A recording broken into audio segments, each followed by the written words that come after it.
আমাদের এই চলমান জীবনে কোনো না কোনোভাবে কারোর সাথে আমরা সম্পৃক্ত হই, কারো অনুশাসন মেনে চলি, আবার কারো আদর্শে উদ্বুদ্ধ হয়ে তার আদর্শেই প্রতিফলিত হই।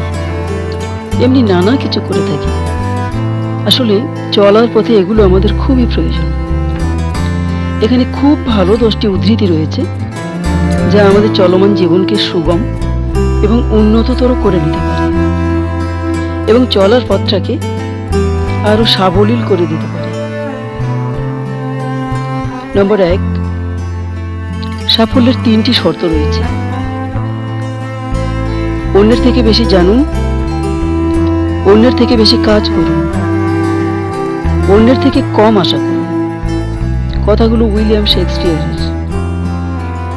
2,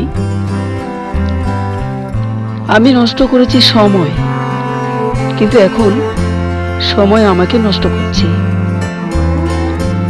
কথাগুলো বিখ্যাত শেক্সপিয়ারের। 3, চন্দ্রের যা কলঙ্ক সেটা কেবল মুখের ওপরে, তার জ্যোৎস্নায় কোনো দাগ কিন্তু পড়ে না। কথাগুলো রবি ঠাকুরের। 4, মৃত্যুর যন্ত্রণার চেয়ে বিরহের যন্ত্রণা যে কত কঠিন, কত ভয়ানক তা একমাত্র ভুক্তভোগী অনুভব করতে পারে। কথাগুলো বিদ্রোহী কবি কাজী নজরুল ইসলামের। 5, বিশ্বাস করুন, আমি কবি হতে আসিনি, আমি নেতা হতে আসিনি, আমি প্রেম দিতে এসেছিলাম, প্রেম পেতে এসেছিলাম। সেই প্রেম পেলাম না বলে প্রেমহীন নীরস পৃথিবী থেকে নীরব অভিমানে চিরদিনের জন্য বিদায় নিলাম। কাজী নজরুল ইসলাম। 6, জীবন হলো পেন্সিলে আঁকা এমন এক ছবির নাম যার কোনো অংশ রাবার দিয়ে মুছে ফেলা যায় না। John W Gairdner. 7, ছেলেরা ভালোবাসার অভিনয় করতে করতে যে কখন সত্যি সত্যি ভালোবেসে ফেলে তা তারা নিজেও জানে না, কিন্তু মেয়েরা সত্যিকার ভালোবাসতে বাসতে যে কখন অভিনয় করতে শুরু করে তারা তা নিজেরাও জানে না। কথাগুলো বিখ্যাত সাহিত্যিক সমরেশ মজুমদারের। 8,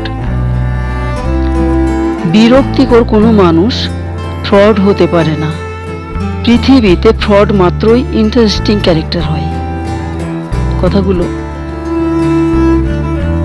যুক্তিগ্রাহ্য এবং সর্বৈব সত্য। হুমায়ুন আহমেদ বলেছিলেন এই কথাগুলো। 9, প্রেম হয় শুধু দেখা ও চোখের ভালো লাগা থেকে, রাগ থেকে প্রেম হয়, ঘৃণা থেকে প্রেম হয়, প্রেম হয় অপমান থেকে, এমনকি প্রেম হয় লজ্জা থেকেও। প্রেম আসলে লুকিয়ে আছে মানব সম্প্রদায়ের প্রতিটি ক্রোমোজোমে, একটু সুযোগ পেলেই সে জেগে ওঠে। হুমায়ুন আহমেদ এই কথাগুলো বলেছিলেন। 10, একজন সুন্দর আকর্ষণীয় রমণীর পাশে 2 ঘন্টা বসে থাকুন, দেখবেন সময় উড়ে চলে গেছে। এবার গ্রীষ্মের গরমের মাঝে রাস্তায় 2 মিনিট আপনি হাঁটুন, মনে হবে আপনি অনন্তকাল ধরে হাঁটছেন, যে হাঁটা আপনার শেষ হতেই চাইছে না। কথাগুলো অ্যালবার্ট আইনস্টাইন বলেছিলেন। এই উদ্ধৃতিগুলো থেকে আমরা বুঝতে পারি যে জীবনে কোনো না কোনোভাবে চলার পথে তারা এগুলো উপলব্ধি করেছেন এবং নিজেদের মনের মধ্যে লালন করেছিলেন। তাহলে আমাদের উচিত সেগুলোকে লালন করে নিজেদের পথটাকে আরো বেশি আলোকিত করে তোলা।